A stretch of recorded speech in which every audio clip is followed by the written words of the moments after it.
Vraiment vous remercier de m'associer un peu à cette campagne de sensibilisation en direction des acteurs locaux, les élus et les citoyens. Avant de répondre à la question, vous me permettrez quand même de mettre un peu en contexte pour que ceux qui m'écoutent connaissent la même perception et la même compréhension. Pourquoi on décentralise et le fondement de la décentralisation. Décentraliser, c'est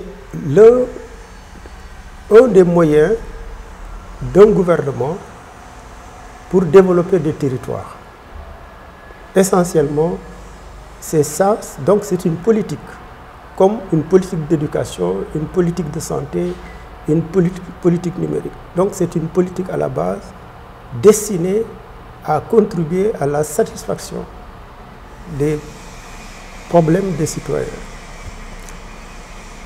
Cette décentralisation se fonde sur la reconnaissance d'intérêts locaux au sein de la société pour permettre une gestion de proximité. Et on permet à des citoyens de s'organiser pour désigner des élus responsables par devers eux de la défense de leurs intérêts, du développement de leur territoire. Ainsi défini, d'abord on se rend compte que c'est une démocratie de proximité. Parce que ce sont des populations qu'on responsabilise et qui élisent des gens au suffrage universel pour défendre leurs intérêts et promouvoir le développement économique. De façon implicite aussi, la décentralisation permet ou fait des territoires des lieux de définition de politique. Et quand on parle de politique, c'est la politique économique, la politique sociale, la défense de l'environnement, les politiques culturelles. Donc c'est un lieu idéal pour la définition de ces politiques. En ce sens donc, c'est un moyen, un puissant moyen de développement participatif. Entendu comme ça, on voit un peu quel devrait être le rôle des élus, les caractéristiques d'un élu local. Le prérequis, c'est la légitimité, avoir la confiance des populations. Et ça, c'est ça que les élections permettent à des élus, d'aller conquérir le suffrage, en tout cas des populations qui habitent dans ces territoires. Après, je peux dire cette légitimité, c'est la défense des intérêts. Je l'ai dit tout à l'heure, la défense des intérêts des populations. On n'est pas là pour autre chose que de s'arc-bouter sur la défense des intérêts des citoyens au quotidien. Ces intérêts-là, c'est d'abord c'est le transport. Ces intérêts, c'est l'accès à des services d'éducation, à des services de santé, à des services de loisirs, sportifs, culturels. Donc, une gamme très variée de services que les élus se doivent d'inscrire dans leur action pour satisfaire les citoyens. Mais ça, pour le faire, il faut avoir une connaissance du milieu.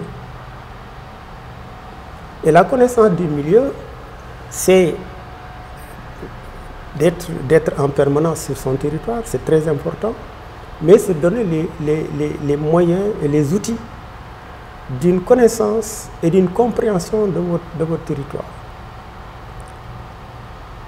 Si on met en place une politique d'éducation, mais le maire ne peut pas croiser les bras et dire que bon, on a conçu des classes, c'est fini. Non. Au finish, on voudrait que l'élève qui rentre au CI, à la fin de l'école de base sache lire, écrire en français et lire en français. Donc on demande des compétences. Donc il doit s'assurer que l'école qui est là, est-ce que cette école-là assure les services pour lesquels on avait mis en place l'école. Idem pour la santé. La santé, c'est un peu quels sont les soins qui sont offerts et quelle est la qualité des soins. Donc c'est au maire à chaque fois de faire les efforts pour avoir une bonne connaissance. Et maintenant, s'il se rend compte qu'il y a des problèmes, mais ils doivent agir.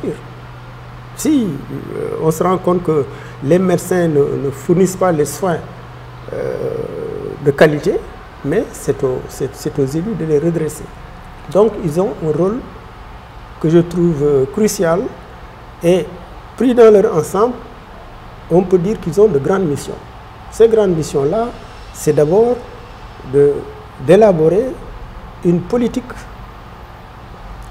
un plan de développement économique et social. Ça, c'est une des premières tâches. On ne peut pas piloter à vue une collectivité. Et une fois qu'on a un plan sur la durée de la mandature qui fait 5 ans, on peut même aller au-delà. Maintenant, une fois qu'on a un plan, ce n'est pas un document qu'on va ranger dans un tiroir. C'est un document qu'on doit appliquer. Comment l'appliquer? C'est à travers les processus budgétaires. Ces processus budgétaires, chaque année, on regarde dans le budget et on se mobilise pour avoir des ressources propres et on regarde quelle tranche du plan on réalise chaque année pour les 5 années et pour la durée du projet, du plan. Il faut aussi s'assurer quand même que ces budgets-là, on rend compte à la fin de l'année du budget. Ça, c'est une des caractéristiques fondamentales des élus et qui fait défaut. Il faut le reconnaître. Et le dernier aspect qui me paraît très important, c'est de mettre en place des dispositifs de participation des citoyens. Parce que je l'ai dit tantôt, ce sont les populations qui sont responsabilisées qui doivent participer à la gestion de leur territoire. Si elles ne participent pas d'ailleurs, ça ne marchera jamais. Donc voilà de façon générale, en tout cas les missions que je verrai pour des élus. Ça c'est en permanence.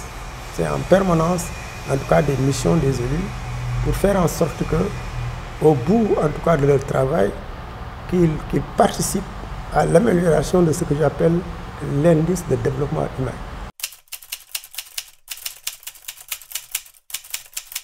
Dans ce contexte préélectoral,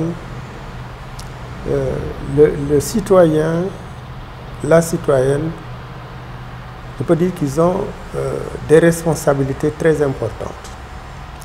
Parce que de leur choix, disons, dépend leur avenir. Parce que sur le territoire, tous les problèmes qu'on a au quotidien, il appartient aux élus de leur apporter des réponses. Et de façon globale, ça c'est ce que j'appelle les besoins urgents. Bon, tu as besoin d'une garderie, tu as besoin d'une école préscolaire, tu as besoin d'un centre de santé proche, d'un système éducatif qui fonctionne, mais ça, d'une voirie. Alors, on se rend compte que nous, on est en 2021 et pratiquement on oblige les citoyens à marcher sur des rues en terre. En saison sèche, ça peut se comprendre, mais en saison de pluie, il y a des gens qui ne peuvent pas, en tout cas moi j'habite Rufisque, mais quand même je déplore un peu la situation des gens qui sortent avec des chaussures pleines de boue quand ils sont sur le. Donc tous ces problèmes quotidiens, il appartient aux élus de le faire. Donc s'ils ne font pas un bon choix, ils vont avoir peut-être 5 années de calvaire. Et donc c'est très important de voir leurs responsabilités et surtout, je peux dire, avant de choisir,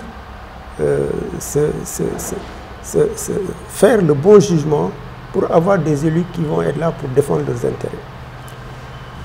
Et leur participation dans cette campagne électorale, ce n'est pas d'aller en tout cas faire des mobilisations comme on commence à le voir, mais quand même se dire que c'est un débat démocratique. Et qu'un débat démocratique ne peut pas se faire sans la paix, sans le calme. Et donc, ils doivent faire la part des choses. Pour dire que il nous appartient, nous, de désigner les gestionnaires locaux. On va débattre avec les autres et choisir pour voir quelle équipe nous propose un programme qui permettra non seulement d'améliorer le cadre de vie, mais aussi d'améliorer la qualité de vie. Je pense que c'est les deux paramètres sur lesquels un citoyen devrait pouvoir se baser pour dire est-ce que ce qu'on nous propose, ça va dans le sens d'améliorer le cadre de vie. Et quand je parle de cadre de vie, c'est notre milieu ambiant, les conditions d'hygiène, la voirie, le reboisement, donc les places publiques, etc. Et la qualité de vie. On a un problème très sérieux de chômage. On a un problème sérieux de revenus des gens. On a des problèmes sociaux. Il faut que les budgets des collectivités servent à répondre à ces besoins urgents, mais aussi à s'inscrire dans un développement durable.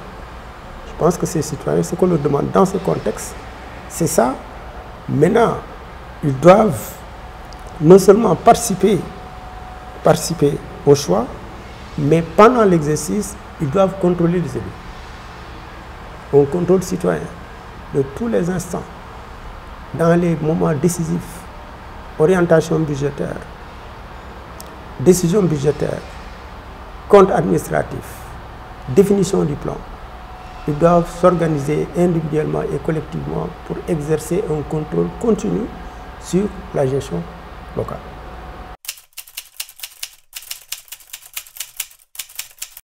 La recommandation, c'est vraiment que ces scrutins locaux, parce qu'il y en a plusieurs, que ces scrutins-là se déroulent dans la sérénité,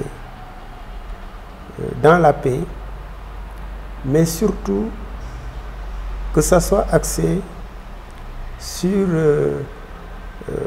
des débats locaux entre les différents candidats, mais aussi avec la participation de la société civile, la participation des citoyens. Les invectives, les moyens déloyaux, ça je pense que ça ne rime pas avec démocratie locale. C'est maintenant, pendant cette période électorale, qu'on doit prouver que la vitalité de la démocratie locale. En faisant ce que je viens de dire, que vraiment les gens mettent l'accent sur les débats programmatiques. Pour les équipes passées, ils ont une obligation de faire leur bilan. Ils ont une obligation de faire leur bilan pour dire que pendant ces 7 années, voilà ce que nous avons réalisé. Avec quels moyens aussi. Et aussi dire quel est le projet qu'ils proposent pour les 5 prochaines années. Les autres qui n'étaient pas en place, donc les listes de candidats qui veulent conquérir disons les assemblées locales, ces candidats aussi ont l'obligation vraiment de venir, non pas faire des critiques, la critique ne peut pas manquer, mais aussi proposer leur projet. C'est vraiment projet contre projet pour permettre aux citoyens d'être éclairés sur ce que propose chaque candidat et sur cette base de pouvoir choisir de façon libre en veillant un peu à la prise en compte de ses intérêts par les équipes qui vont diriger ces municipalités. C'est ça qui va conditionner les avancées dans la vie des gens. Parce que le développement, on a beau dire, mais il sera local ou il ne sera pas. Si les villes et les territoires ne contribuent pas au développement économique, au développement social, et travaillent pour la défense de l'environnement, je pense que on va avoir peut-être un développement national, mais qui ne va pas impacter les populations qui vivent dans les différents territoires du Sénégal.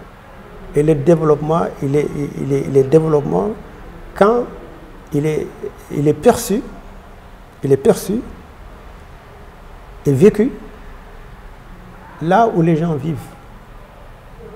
On ne peut pas dire qu'on est développé alors qu'il y a des gens qui sont à Fongolemi, qui sont à Barkédji ou ailleurs, qui sont dans une pauvreté la plus crasse. Donc l'idée c'est de faire en sorte que les équipes municipales qui viennent mais prennent un virage pour le développement économique et social. Ils ont une raison d'être. La commune a une raison d'être et ces raisons d'être-là, c'est vraiment le développement économique, le développement social.